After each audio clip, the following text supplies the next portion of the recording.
So, for this next piece, I'm going to play this piece by Rachmaninoff. Now, this is my concert of obscure music.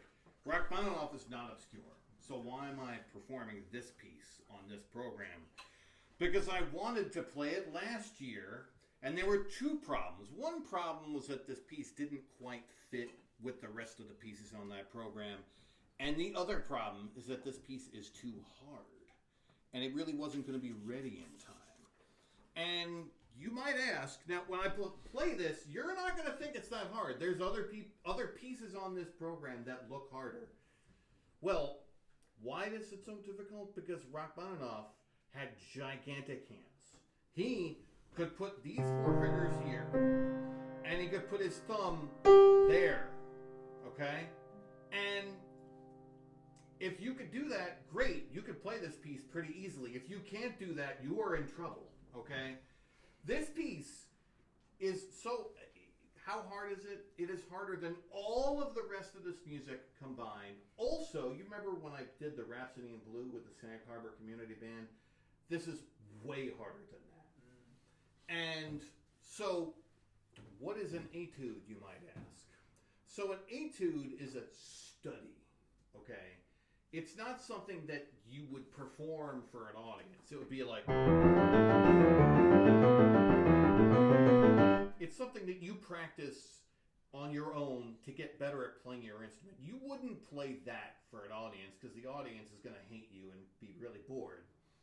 And then, of course, Chopin had to come along and ruin all of that because he wrote a bunch of etudes that are great music that you would play for an audience.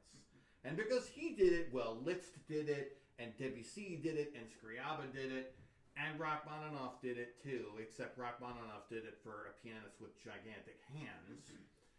And so I'm going to play this piece, which is a little bit obscure because nobody plays it. The only recordings of this piece that you'll find is if somebody makes a recording of all of the Rachmaninoff etudes. If they just make a recording of a few of them, they never play this one.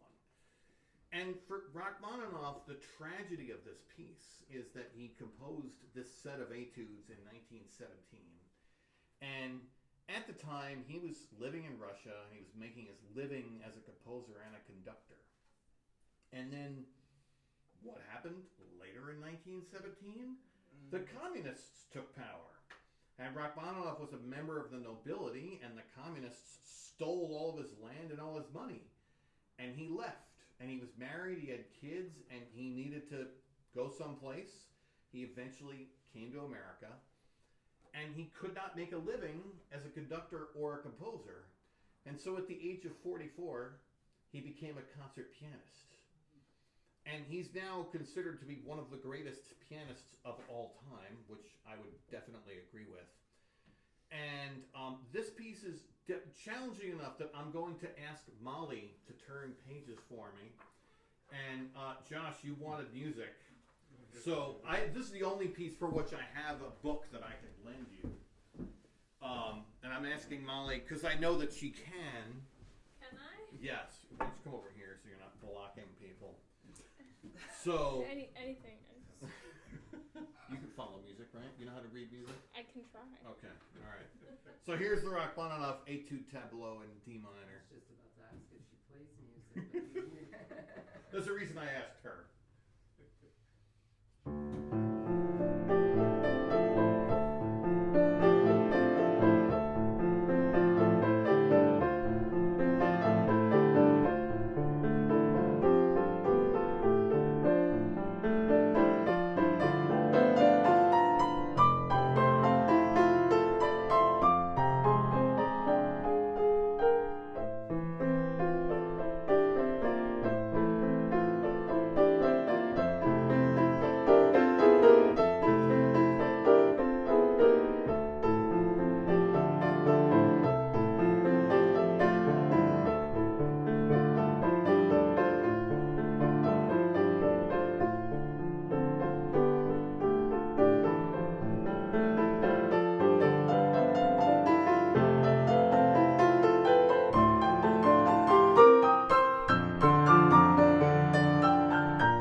Thank you.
And let's give Molly a round of applause for her hard work.